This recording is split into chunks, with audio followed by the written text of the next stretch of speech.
Hey, hello. How's everyone doing in the Galactic Family podcast world today? We are doing awesome here. Been working on this Ascended Masters teaching course for a long time now, and I have finally decided to release it. This will be the Galactic Family podcast Ascended Masters teaching course.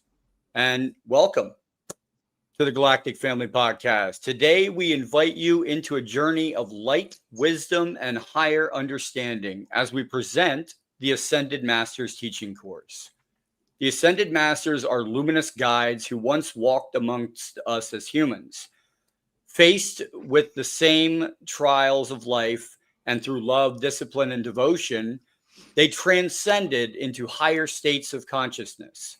They now return as teachers, not to be worshipped, but to be reminded but to remind us of who we truly are and what we are capable of becoming.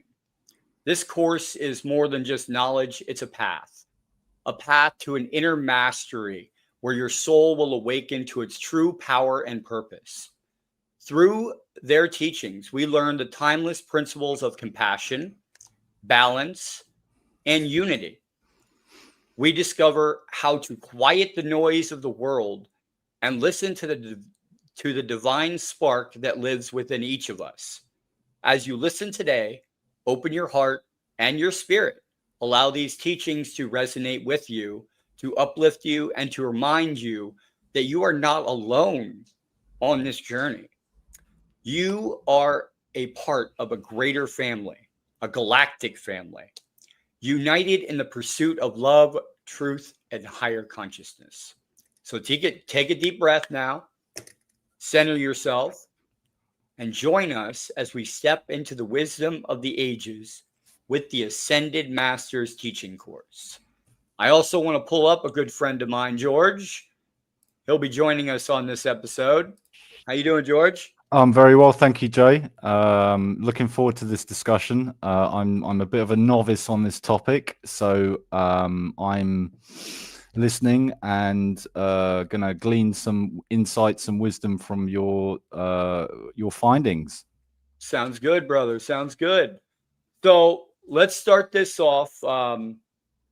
Now, the path to higher awareness. The teaching is an invitation into lived wisdom, not the recital of lofty concepts. Now, we begin by recognizing that consciousness unfolds through stages and that progress is measured not by metaphysical claims, but how gently, courageously, and consistently we show up in daily life. The work asks us to grow beyond fear into a mature love that expresses itself as clarity, service, and creative responsibility.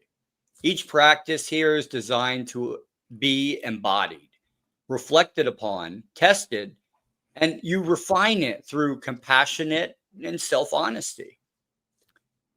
Now, the first one would be part one. This will be the 10 living principles of higher consciousness. So, what we're going to do here is, let's see if I can get myself bigger.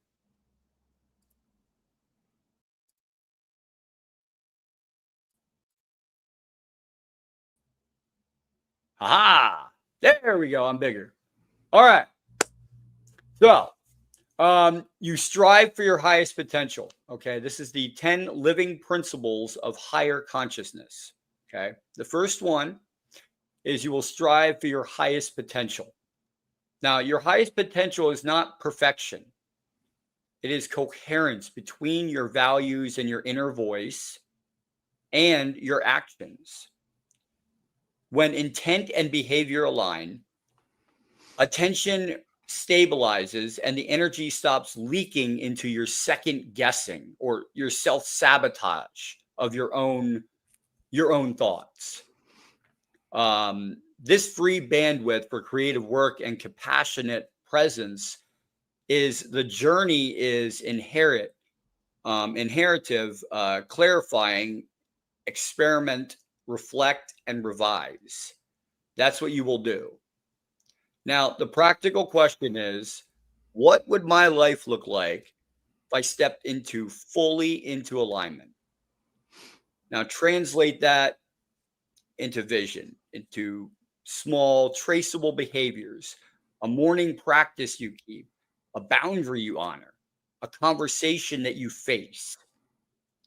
Now, great arcs are made from faithful, ordinary steps. Progress compounds when you celebrate your small successes. So that would be your first one. You're going to strive for your highest potential. Now, the second one is to share your wisdom with others. Wisdom grows when it is given away. Now, speaking a lesson learned through your own friction consolidates it neurologically and ethically. The nervous system encodes it as identity. When you become a steward of it for others. Communities mature when members teach from their scars, not merely from their theories. So you want to teach others that sharing also de-isolates the path. Okay. Mutually witnessing reduces shame and amplifies your agency, allowing people to borrow from one another's courage until their own momentum will take hold. You, George, you went through something. Mm-hmm. And you shared your experience with me. And now I'm going through the same exact thing. I could use your getting through that to help me get through my own struggles in that. Sure. Yep. And then you hold, now you're going to hold the posture of a lantern, not a spotlight. You illuminate the terrain without making yourself the terrain. Mm-hmm. So you can help others by sharing your knowledge. That's what that means. Sharing your wisdom will help others to grow as well. Now, the third one, accept all souls as they are. Now, acceptance is not oh my gosh, Quantifiable. oh my god, quantifiable. Yeah, I can't even say that word. It is an accurate seeing. When you grant others the dignity of their current stage, you stop trying to ripen fruit by pulling on it. This relaxes control impulses and creates the conditions from which people may organically choose their growth. Mm-hmm. Now, acceptance clarifies boundaries. Also, you can love someone and decline to participate in their own patterns. It's practically acceptance means that you cease confusing intention with impact. You learn to name impacts cleanly, request the repairs, and release relational fantasies. Now, paradoxically, this realism makes compassion sturdier because it is no longer propped up by denial. Mm-hmm. Okay, so you're accepting everyone, Mm-hmm. everyone how they are. You know, that's a heck of a lesson, just that in itself. There's people on different frequencies, people on different understanding and wisdom and their path and their journey. And I guess kind of, to bullet point that particular one, it's having that compassion to understand that your journey is not complete and theirs isn't complete, and you're here to help effectively. Yes. And you're accepting them how they are in their journey. You're not, saying I'm better than you or anything. You accept them how they are in that journey, and you help them move. Yeah. The fourth, do not spread fear, hate, or anger. Now, these stages propagate through mimicry. When you rehearse them aloud or online, you become an unwitting amplifier. Okay, so the work is not to suppress emotion, but to metabolize it. Mhm. Metabolize it. Locate it in the body, give it breath and form, translate it into a need or boundary, and then act from that need rather than from the charge. You understand? So anger, when integrated, becomes discernment and protection. Mm. Fear, when integrated, becomes prudence and foresight. Mhm. The alchemy is to move the energy without weaponizing it. This makes you safe to others and trustworthy to yourself. As in, I am gonna, take this anger that I have and use it into something that will make something happen for the better. I'm not going to amplify this anger Mhm. and use it to amplify the anger around the world. Now, number 5, and I love this one, is avoid repeating negative thoughts. Okay. Yeah, that's a tricky lesson, that one. Now, Breaking the cycle. yes. Now, rumination impersonates problem solving. Rumination. Yeah. Rumination, yes, I'm sorry. Rumination impersonates problem solving while quietly degrading mood and executive function. Okay. Mhm. Thoughts repeat, or thoughts repeated become beliefs. Beliefs repeated become perception. Perception repeated becomes the world. Now, interpret the loop with gentle pattern that breaks. Name the thought. Name the body sensation. Shift your posture and ask a better question. Okay. Replacement is most effective when it feels plausible. Instead of leaping from I'm falling to I'm unstoppable. Move to I'm learning to keep promises to myself. Plausibility invites the nervous system to cooperate. Over Mm. time, your inner narration becomes a coach rather than a critic. So if you're constantly berating yourself with negative thoughts, that's what you're going to think. That's what your world around you is going to become. Mhm. So instead of that, try to replace it. Replace the word with something else. Now, number 6, recognize that nothing is inherently wrong with you. At essence, you are whole. Now, the distortions you contend with are adaptions, creative attempts to secure love, safety, or power with the tools that you had at the time. Now, seeing patterns as once ingenious solutions loosens shame and invites gratitude for the self that kept you alive. From this stance, change is no longer a verdict on your worth, but an upgrade to your strategies.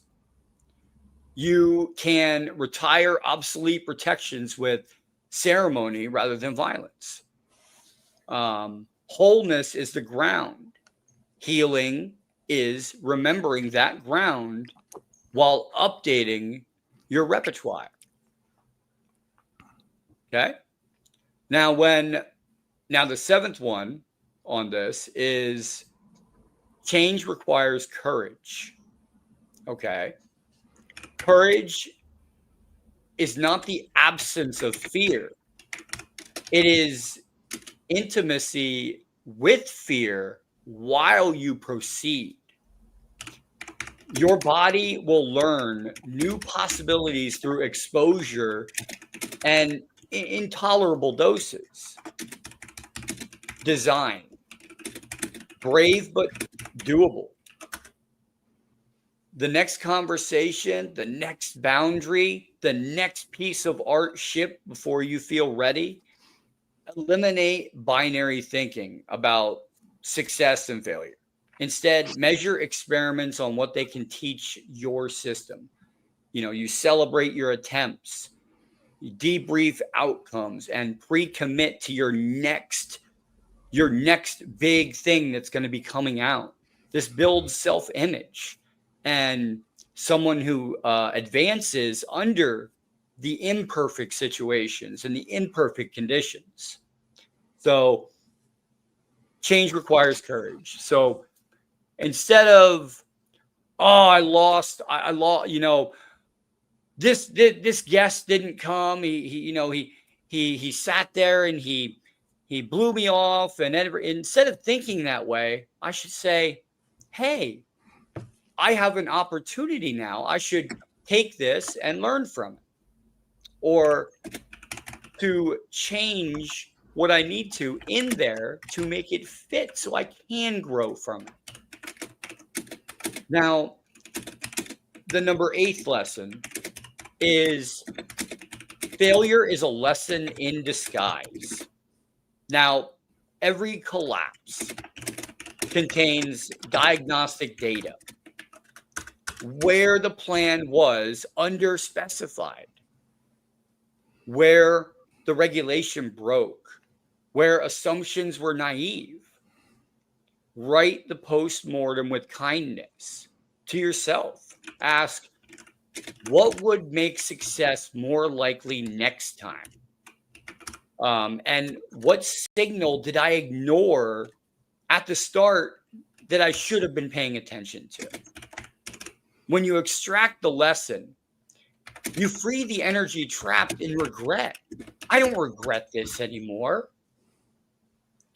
Failure then becomes function as tuition, not indictment over time. This reframing makes you bolder, because losing reliability, converting into learning rather than identifying damage only, is going to help you grow past your faults and past these things that you call failures, but they're not. It's just a lesson. Can I come in on that one? Sure. Failures that are not. So there is an expression within martial science that the master has failed more times than the student has attempted.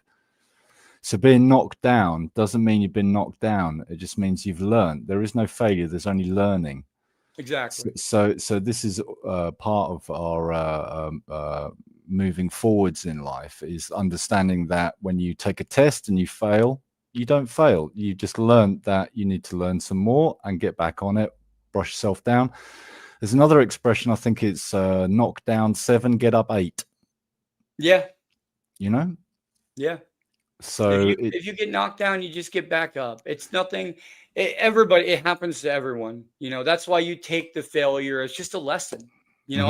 I've had plenty of failures along the line, but you just you write it down, make a mental note, and you try to avoid that framework last time that you were thinking.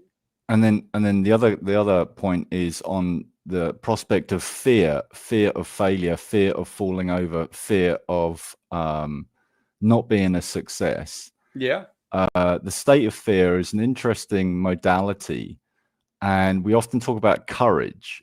And courage in the face of fear, when the odds are stacked against you. Courage is just doing it anyway.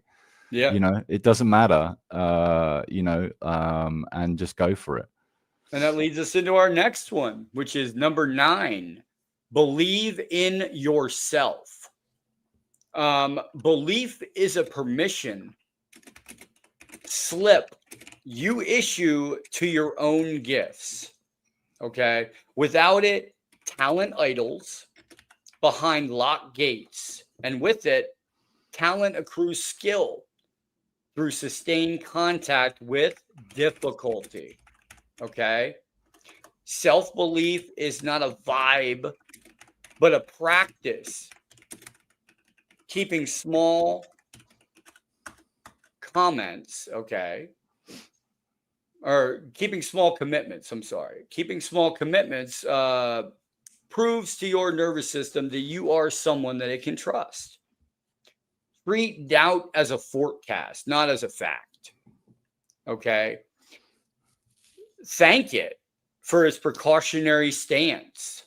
Then pair it with evidence, journals of kept promises, testimonials from people that you've helped, artifacts you've made, reaffirmations. Build a dossier of your future self can learn or can lean on when the weather turns. Okay. All these great things that you've completed in your life should be in this book because it's your journey. It's your special journey. And if you need help, all you have to do is look into your special journey book, and that will help you. Now, you can also, which will bring us into number 10, this will be respect and honor. Different perspectives. Okay. Maturity includes the capacity to hold multiple maps of the same terrain. Okay. When you articulate your counterpart's view in a way that they recognize, dialogue becomes a discovery process rather than a duel back and forth. You learn faster in a pluralistic environment becomes blind spots are revealed kindly. The discipline is to differentiate values from strategies. Often we share values, but disagree on their meaning, on the means. When you name the shared value first, collaboration becomes possible even across sharp differences. Respect is not computation, it is precision. I could disagree with George on a topic, but we could still have a great conversation going back and forth without any anger or any, animosity or anything. It'd be just a great conversation. That would be respect and honoring each other's different perspectives. Like, say, I say to George, George, I believe that that ghosts and spiritual things, that they don't exist. Ghosts don't exist. Ghosts are manifestations of another intelligence out there coming in as a spiritual realm, and it's a shadow figure. It's a shadow of an intelligence coming in. But George says, no, I believe in ghosts. Okay, we believe in the same thing, though. We believe in the core concept that there's something there that's mysterious. We're just arguing over the semantics of it. Exactly. So the core principle is still Syntax. there. We still get along. We just have to remain and respect both of our differences. And then we have no problems at all. So now, this will be part 2. Part 1 that we just went over was 10 living principles of higher consciousness. Now, this next part, which will be the Ascended Master's insights, it'll be deepened, okay? This gets deep into each part of reality itself. Now, unity and connection. At the fundamental level, separation is a lens the nervous system uses to navigate matter, not an ultimate description of reality. When you relax identification with that lens, the felt sense of belonging widens. First to your own disowned parts, then to other people, then to all sentient life. It's not a belief. It is a somatic recognition of participation in a larger field. Really small words. Living from unity, subtly alters motives. Subtly alters motives. Acts of service no longer feel sacrificial because the boundary between giver and receiver softens. Gratitude becomes ambient, conflict becomes informational, and purpose becomes relational rather than performative. All right. That's interesting. That's really interesting to have a relationship with your own purpose. Yes. Which is how we grow too. Now, if you sit there and you think about it, and at a fundamental level, we've went over this before. You can affect other people on the metaphysical level by having so many people meditating so many good energies and thoughts at the same time. It literally will gravitate to everyone in the area around them. Key example would be Chicago. I bring this up a lot. 10,000 people meditate 1 month. The next month, the crime rate drops by 25%. That's a scientific fact. So the more we gravitate towards love and understanding and this connection, the more that it'll be able to be shared to others and by others. Now, once we get into this, we get into the quantum nature of the soul. Now, you're going to treat your soul as your coherence across time, okay? An organizing current that persists while forms change. It's quantum. Quality is that it communicates through symbol, synchronicity, and direct feelings rather than linear arguments. It privileges wholeness over parts and patterns over episodes.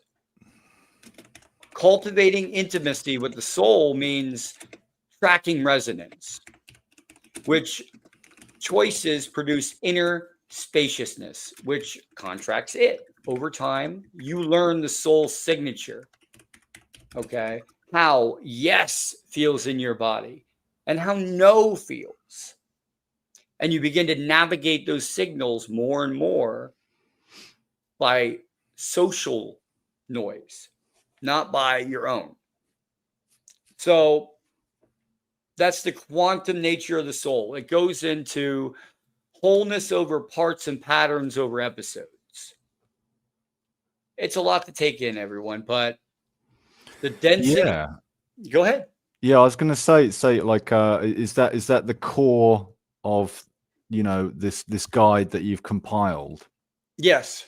Okay. My first question really is from a viewership point of view, and from me. Yeah. Is the file? Are the instructions or the guide rather? It's not instructions, so it's a guide. So yeah. The thing is with guides, there you can alter to your own thing. Is this available online anywhere at all, Jay? Or this will be available after we complete the episode. It'll be a couple parts. Okay.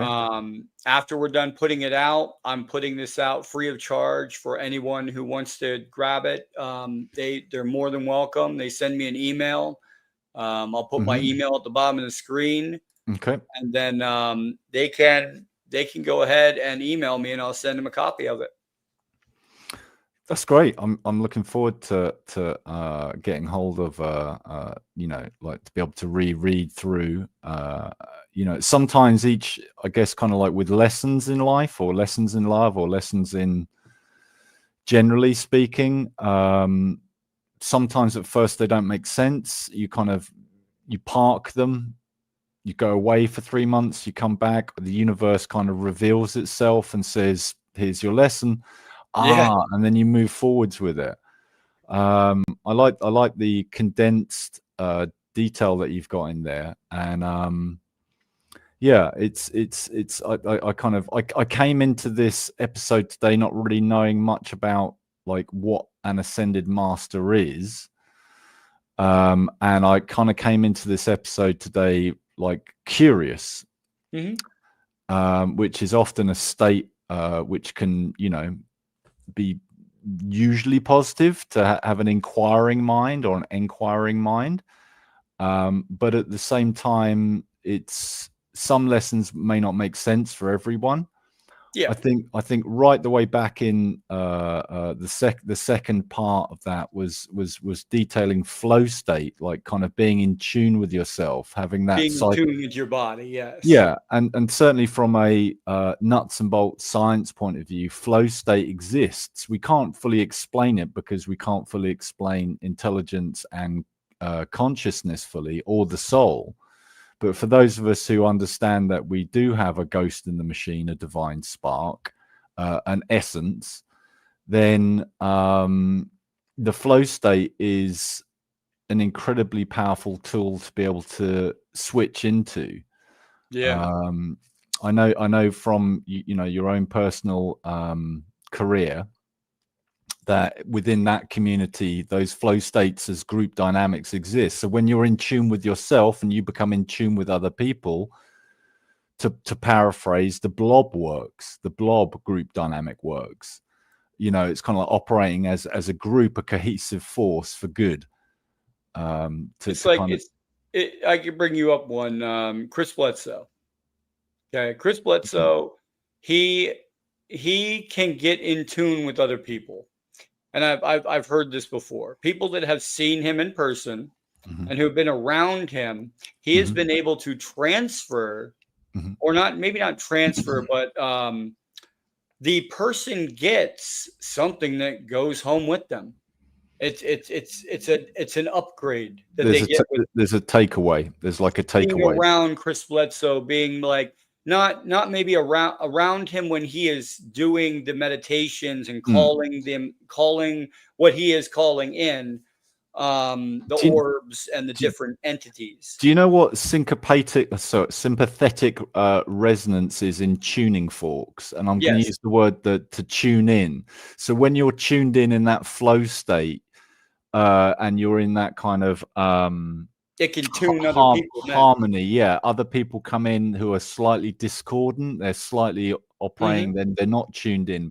But by being near those individuals, and just on the flip, there are individuals who take away from your state, so they can bring you down. People can bring you up. Being aware of it, but being forgiving and compassionate was part of the core message there. I think that starts with yourself, knowing that you're not, there is no, we're all perfectly imperfect in the nature of the way that we are. Yeah. Yeah. It's a good way to put it. So let's go over the next one, which is the density of reality. Wow. Okay. All right. Matter is crystallized energy, a slowed song. Insight lands as vibration first, then articulates in language, then consecrates as behavior and artifact. Changing outcomes, therefore, involves changing patterns of attention and emotion upstream of that action. Now, you're recognizing density also encourages patience. New identity traits take time to precipitate through the layers and the states and the traits and the behaviors and repetitions. When you honor the physics of becoming, you stop demanding instant harvest from freshly planted seeds. You understand? It takes You have to plant these seeds. It'll take a while to break through the different states of behavior that you have. It's an analogy. The seed, Yes. the concept, the inception of the idea that takes root and then germinates and grows And it takes time. Each seed could become an oak tree. It could become Mhm. a birch tree. All trees look similar, but they're all unique and different depending on how the elements act on them. So it's kind of like that nature and nurture. Yeah. But when a concept comes in, it's a paradigm shift of enlightenment. It's not really like, certainly as a young person, I thought there was one singular state of enlightenment. That's where you reach the kind of full understanding. But what I've realized in time is that enlightenment comes in waves. So you can have a year of nothing and then an aha moment, and that aha moment is the enlightenment that you're seeking, and you're looking for something in particular that makes sense. You know, that it's that whole ask and you'll find thing. You Yeah. know, if you're not seeking, if you're not looking, if you don't have that thirst for understanding, it doesn't occur. But if you're looking for that insight, or maybe the cosmos itself offers you that lesson, insight, and it can take a while to get it. But when you have that aha moment of like, there's no going back, it's a paradigm shift of understanding. And you know, like, to use an analogy again, the destination is the same for everyone. We're all on a different path. Yes. I just think that perhaps like martial arts, you know, like has a pathway which you lay out for other people. Yes. And the goal is to make it a little bit wider for people. So on a spiritual development, it's very similar to that. It's very similar to that. So now we will go over your brain as a holographic decoder. Okay. Your brain is not a translating organ, or your brain is a translating organ, not the sovereign of consciousness. Okay. It edits overwhelming reality into manageable frames using stories, you know, stories you've told yourself about what is possible and safe. This is both necessary, but it's also limiting. Okay.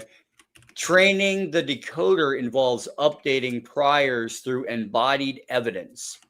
You incrementally expose yourself to experiences that contradict old conclusions in yourself. Like, when I speak hard truths kindly, relationships deepen. The brain then will resculpt it to map its maps to match this lived data. Okay, so there's so much information around you that your brain is decoding all the time, every second of the time. You have, you know, your senses that it's doing, you know, touch, feel, taste, smell, all of that. And then also what you're doing also is your brain then is resculpting it to match that live data. Okay. So if you live, I live my truth, and but it's also limiting too, like I said. So if you, let me think of a good one. I'm going down the street, and I'm walking to a corner, right? My brain is a holographic decoder. You know, it's decoding all these different senses signals that come in to your brain at the same time. Input, output, and I hear a vroom. I'm not going to run towards the corner. My brain is now decoding that sound, telling me, oh, there's a car coming around the corner, even though I didn't see it. See? Yeah, it's a reaction to you know, the 3 pound lump of wet matter in our skulls, which Well, bear there's in a mind, lot too. Like, and yeah, and all the gut neurons and all the there is an argument to be said that the whole body is a neuronal mass in itself, it's a and translating organ because it's a signal processor. It's Mhm. input output. BIOS, basic input output. So Yes. you react you can react on an instinctual Mhm. level to the surrounding input. Yes. And you Um, train it then. You also train it, okay? Now, it can be a holographic decoder, but all right, like when you're younger, when you're kids, everything is, mysterious and this and new, that. And, nuevo. you know, then you start out of that age, then adults are like, oh, you have an imaginary friend. Oh, that's cute. Then you're good until like they start telling you, oh, well, they're not real. And then you have Mm. to then your brain is now going and it's solidifying. It's now, oh, well, now that's not real. Yeah. There is, the innocence of youth. Certainly, if you listen to any top flight scientist, let's, for example, topical 3i Atlas, Avi Loeb, professor at is it Harvard? He's a professor at Harvard Yes. University, right? Yeah, astrophysics. Yeah, Avi Loeb. Yep. If you don't have the childlike wonder and curiosity of the questions on the nature of reality, you know, how could I summarize this? The best scientists are the ones who ask the most simple, curious questions that a 4-year-old. And if you can't explain it to a 4-year-old, you haven't understood it. Exactly. Right. Yeah. Exactly. So now we're gonna go with let's see here. What's the next one? All right. Next one will be perception shapes experience. Ooh, okay. Okay. Yeah, this is like, yeah. All Your perception and what you perceive is not necessarily what you see. Yeah, You exactly. see with your eyes, but you perceive with your mind, and your mind decodes reality based on your language, Hmm. which in our case is English. So in our case with English, the more English you know, the better you're equipped to decode reality through your perception.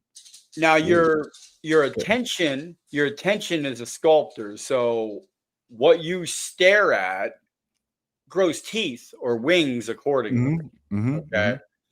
Double slit experiment, right? Yep. If Yep. you cryonically or if you chronically scan for a threat, you're going to find it. And your physiology will corroborate the search with cortisol and contraction.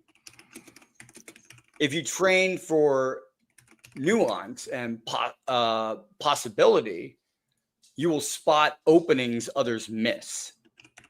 Okay. You're not scanning for a threat, you're scanning for a possibility. Okay. You relabel the words, your perception of it. I'm not scanning for a threat, I'm scanning for a possibility that could happen. This is not about denial, it's about proportion and agency. Skillful perception weighs risk without letting them monopolize the frame.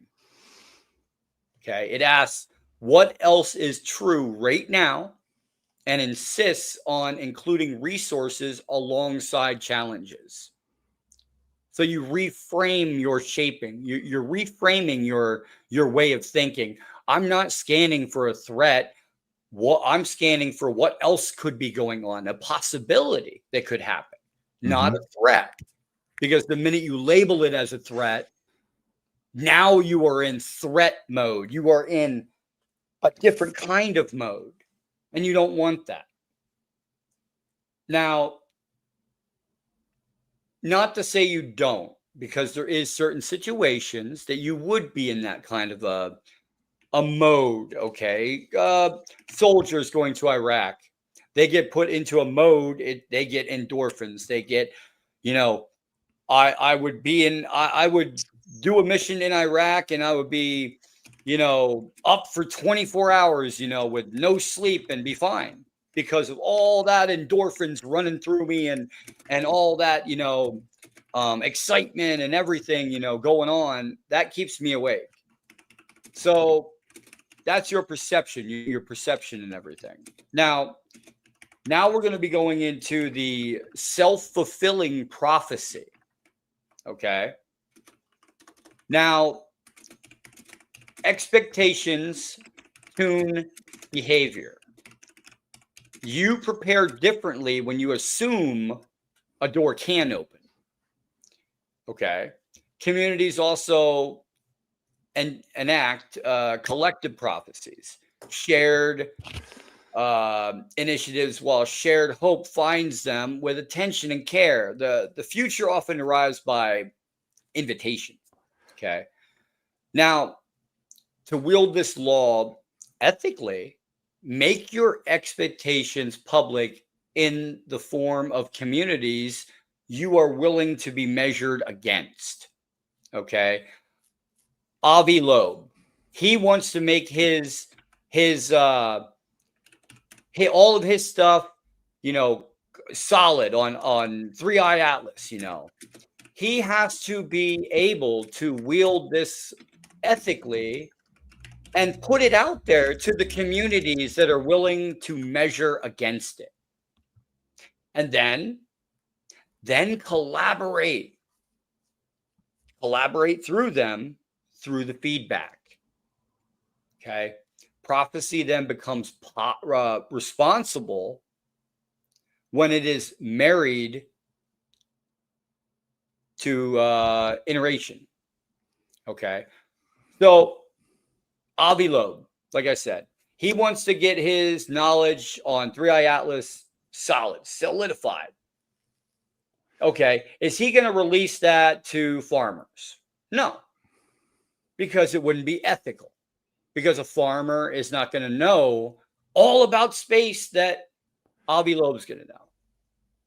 So he releases it to the community that can give him feedback and collaborate with him on it. Instead of fighting against everybody, you collaborate together and take the feedback and grow with it. Yeah, I think the thing is with prophecy as manifest in yourself in the different iterations of the realities that you project and the pipeline that you go down through, maybe collapsible multiverses as we go through quantum reality moment to moment. If you think a door is not going to open, it'll never open for you. It's always another door as well. But if there's a specific door you want to go through into a different realm, then having the courage, and sometimes you don't know what's behind that door. Oh yeah. It could be good. It could be an instruction of sorts, and I mean that potentially as in negative things do happen, but it is a soul journey. It's dependent on how we kind of rise to the challenge.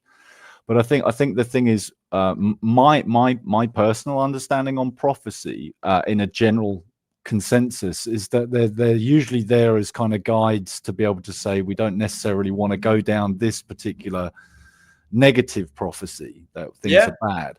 And so they're there to design to kind of teach us that.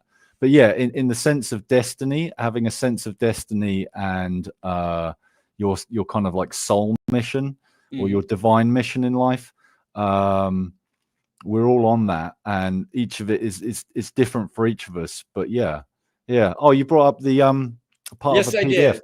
Right. Okay. Wow. Okay. Brought this up because we have one more, and then we're going to get to the structure without status. So let me just go over this really quickly. So we've got, I wish this was, there we go. I'm bigger again.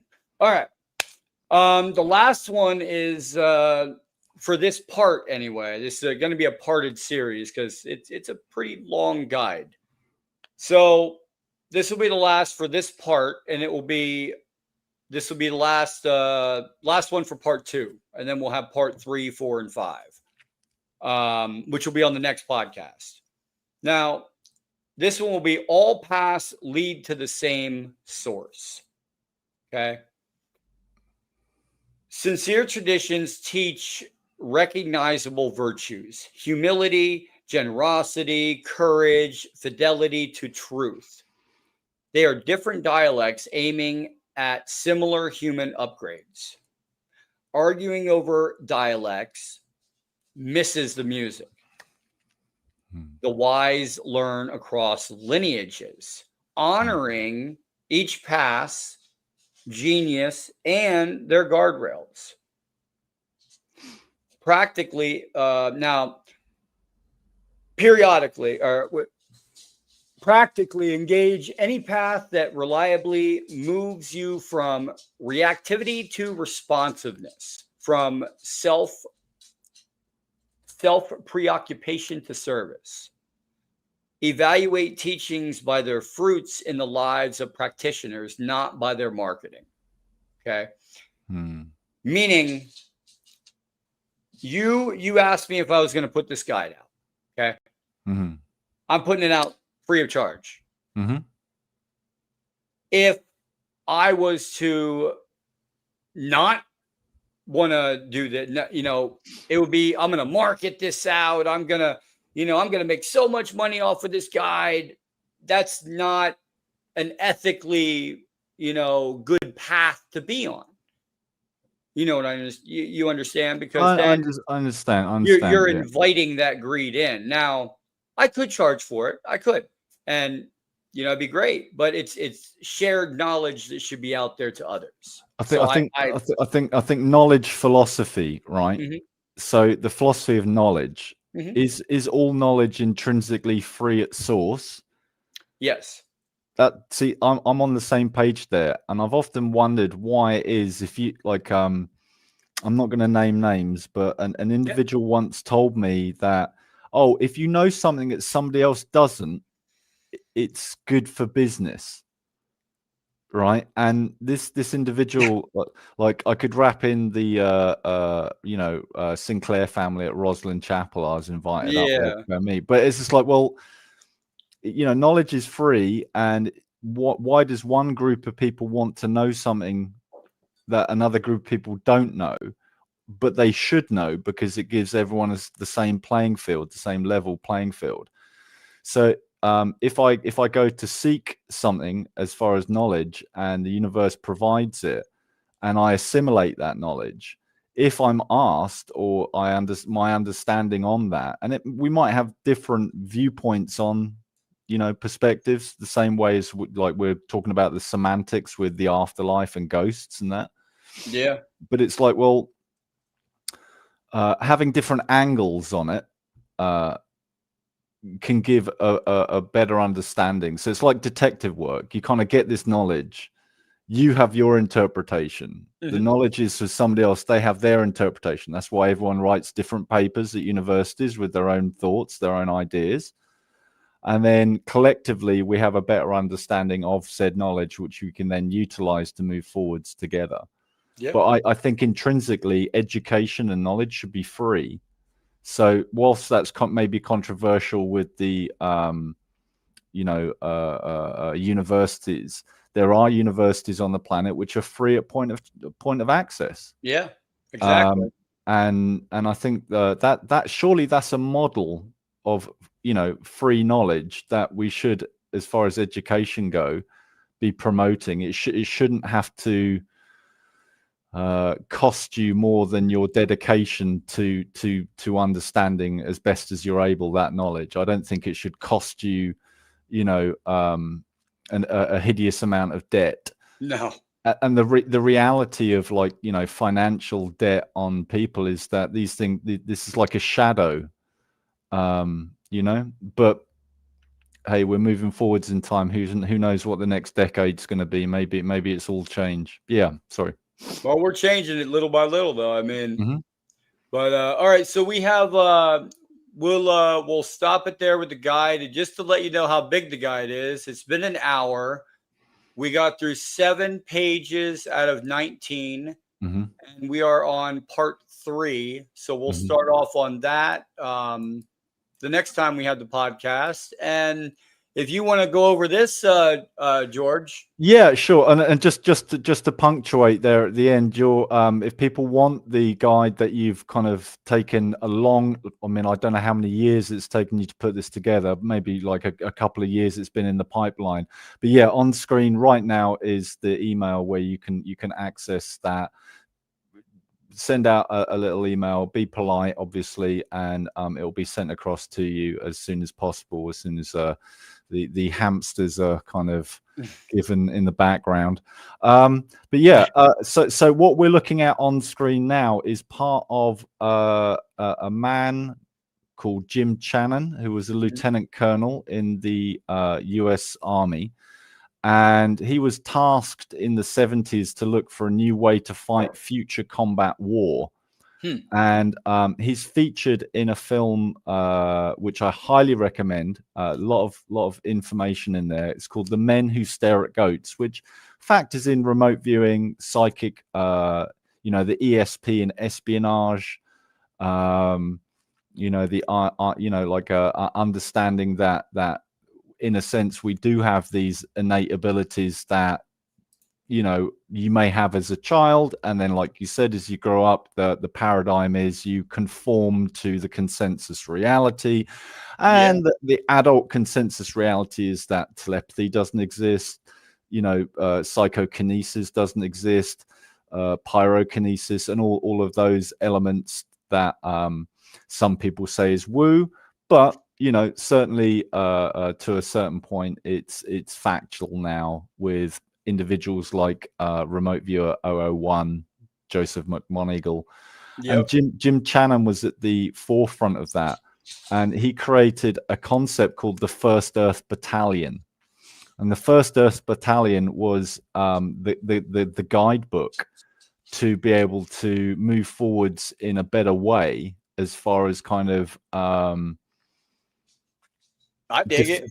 Defending, or like I don't want to use the word combating, but more like defending yourself from an outside element that would perhaps wish to do a perceived threat. Yeah, how do you deal with a perceived threat? Well, I mean, you can meet it with force, and then it's force on force, and we all know what happens when two cars collide. Yeah. This way is a bit more like Aikido. It's about receiving the energy and just diverting it away from you. So yeah, just to give a bit background, the concept of the First Earth Battalion was created by Lieutenant Colonel Jim Channon in 1978. So what we're looking at, 22, 42, 45, 50 years old now. And what we're looking at on this particular page is different understanding. The PDF for the First Earth Battalion is available freely online. I had the amazing luxury, whilst I was temporarily on social media, of communicating with Jim Channon before he passed away in Hawaii not too long back. God rest his soul. Amazing individual who'd done some crazy work and had really kind of broke the barriers of what it meant to be a soldier. So he went beyond kind of the physicality and the mental training that's required, and kind of moved through to, well, what does that mean for me spiritually, perhaps as some kind of warrior monk, or as the film calls them, Jedis, right? So it mixes in martial practice, spiritual science, spiritual technology, spiritual understanding, with a comprehensive, holistic viewpoint on how to enact yourself accordingly. With someone's giggling. It's a princess. What's going on? What's going on? No, what you giggling? Is it working? What's working? Something's working. No, my girlfriend comes up to me and goes, well, you just got the internet hooked up, right? You put the password in. I'm sitting there. I hate her phone so bad, dude. I'm sitting there, I'm like this, and the buttons don't want to work. I'm like, oh, come on. The password, yeah. What amazes me is fiber optic networks are based on light. So like kind of photonics and understanding the hologram, or the matrix of reality, and you kind of get down into particle physics and photons and So what's the next after light then that could be used for? Well, a little birdie tells me that we take a light pulse which travels relatively fast through space-time. Obviously, we have the term light year and so on, and that's a fair distance, astronomically speaking. And then it kind of hits your computer, and it's turned into an electron pulse. It kind of makes sense, doesn't it, to flow the light straight into the processor. And so if people Google, I think it was in 2004, there was a light processor developed by an Israeli company in 2004. So it literally just takes the pipe of light at that rate straight into your rig. So yeah, light computers. Man, Whoa. that's Yeah. neat.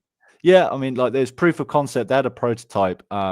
No doubt the relatively greedy companies will eke out 64-bit silicon for some time, and then when that's impossible to improve, like in 1994, Amiga had a 128-bit processor. Yep. We've only really just gotten to 64, but in 1994, 96, they had a working 128-bit silicon processor. So assuming 128-bit is better than 64, that begs the question, why am I forking out at this? But then, perhaps it's part of the plan, the program, to kind of move the technology at a pace that it's almost like we don't excel like we're supposed to. I think it's culturally as part of that group dynamic on planet Earth. Some individual picks up a rock, smashes it, it flakes and becomes a flint working axe head. Yeah. And it takes a while for that to propagate as a skill, and then everyone if you understands think about it, though, every technology has been half through the years. Like we went from let me think, like regular like Model T cars to the first car that came out to now, and we still have cars, but they're like 100 years later, but they're different, right? Yeah. You have gas, and gas has always been gas. So what's going to be different along the future? Like what? Yeah, I mean, there's huge discussions on 0-point field, free energy, energy itself. I think kind of there's also a movement to get back to kind of like the get back to nature in a way, and like having that harmony and not kind of damaging it in so way that there's an understanding, even if some of our leaders don't agree with it, that kind of like we are able as powerful individuals to turn our backs and show with our wallets where we want the direction of travel to go.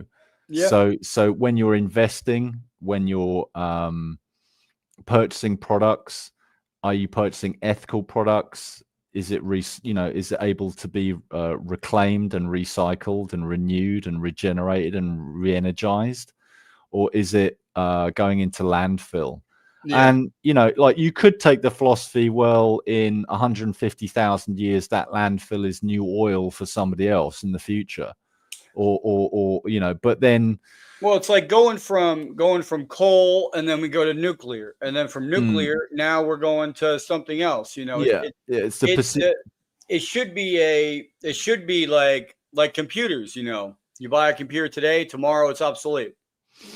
Yeah, I mean, it's some of those, technology that's disposable, right? So you kind of get the generation 1 Bluetooth headset, and you don't know how to recycle them, so you throw them in the bin and get a new set. Nowadays we're at like a holding pattern for technology. Like there's like a dam there, and everybody's sitting there up against it, like let's hold it back.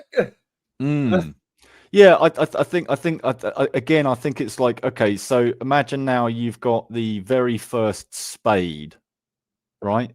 So Dave, your mate Dave, right, has gone from the stone axe and invented the stone shovel, Yeah. right? He's got the stone shovel, and you've never seen this before, but it means that you can move soil really easily, right? Yeah. It's a great tool. It's a great tool. And you're looking at it going, oh, the implications of this are fantastic, Mhm. to be able to build earthen mounds in praise of the gods or whatever, right? Yeah. And then 1 second later, somebody turns up with like no advert, but a large brand commercial, digger, right? There's a Yeah. bit of a difference between, one manpower shovel versus now I've got like full auto. Yeah. Yeah. So in the psyche of the people with the basic technology, when you're seeing these magical items of kind of like great power, which take the concept of moving soil to the nth, Yep. is that too much for the mind? One reason 1950s the Jetsons, looking at the family with the infinite power source, with the dog and children flying Yeah. through space, you know is that, the question I've always had with that is, well, are we ready? And I think in the main part we are, but Yeah. there'll always be characters who seek to maintain a grip on that hegemony of control. Hmm. Then there's also, characters who maybe are not ready for it, and so would want to turn it into, for example, a fusion bomb. Yeah. So Exactly. we've got a fission bomb. That's great. Thanks for that. Nuclear waste, and it was a point. But Yeah. now fusion, or an antimatter bomb. It's just like, okay, things start getting really crazy. But because Yeah. of the destructive nature of the species of human, it's like we need that cultural growing up where it's like, okay, I have access to the toys in the closet, but I'm mature enough to know that these are probably we don't want to play with. Yeah. And I Exactly. certainly don't want my, children or children of Earth to have these kind of like gadgets which are crazy. So when you scale that with the Jetsons family, it's a vision of the future which inspires us. Hmm.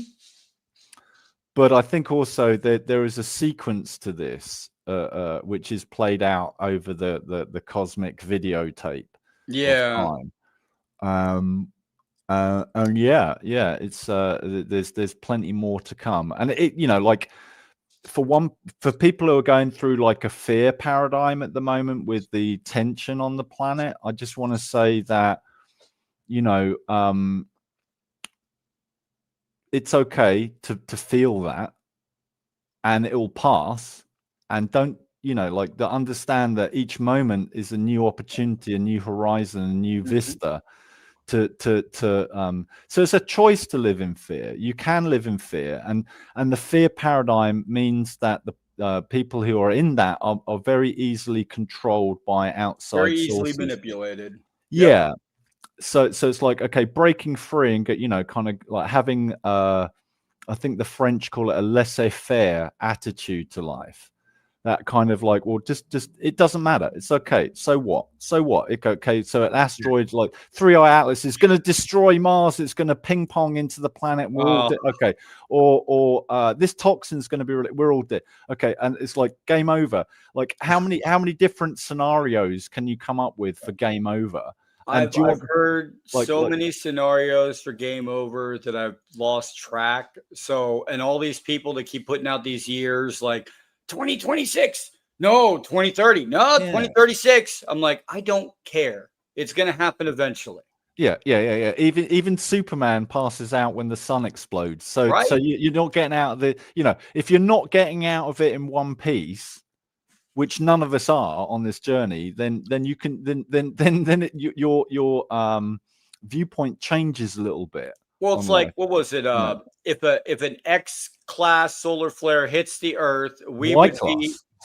Yeah, then no one's talking about Y classes. Yeah, I we're know. on Just, if an X class solar flare hits the Earth, the atmosphere would pretty much be gone and ignited. Yeah, ignited. That's it, ignited, and we would be toast.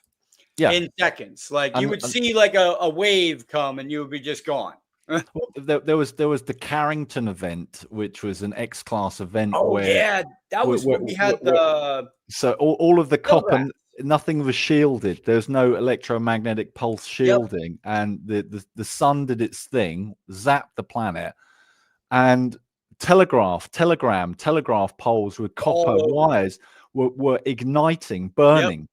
All the network went down. So yeah, I mean, it's good to have contingency, you know, like make a plan, have a plan, but don't worry too much. I mean, like, hey, you know, Well, we could let's all, yeah, we'll end it there, George, the podcast, okay. and then let me. All right, we're gonna end the podcast here, guys. And like I said, thank you for tuning in. We're going to have this in parts. If you guys would like the manual that I created, I'd love to give it to you. I'll send it to you for nothing. Just send me an email. I'll send it out to you. Hopefully you get as much information out of it as, you know, as I did, you know, making it. And, you know, it's all for helping others grow and helping others achieve their better selves.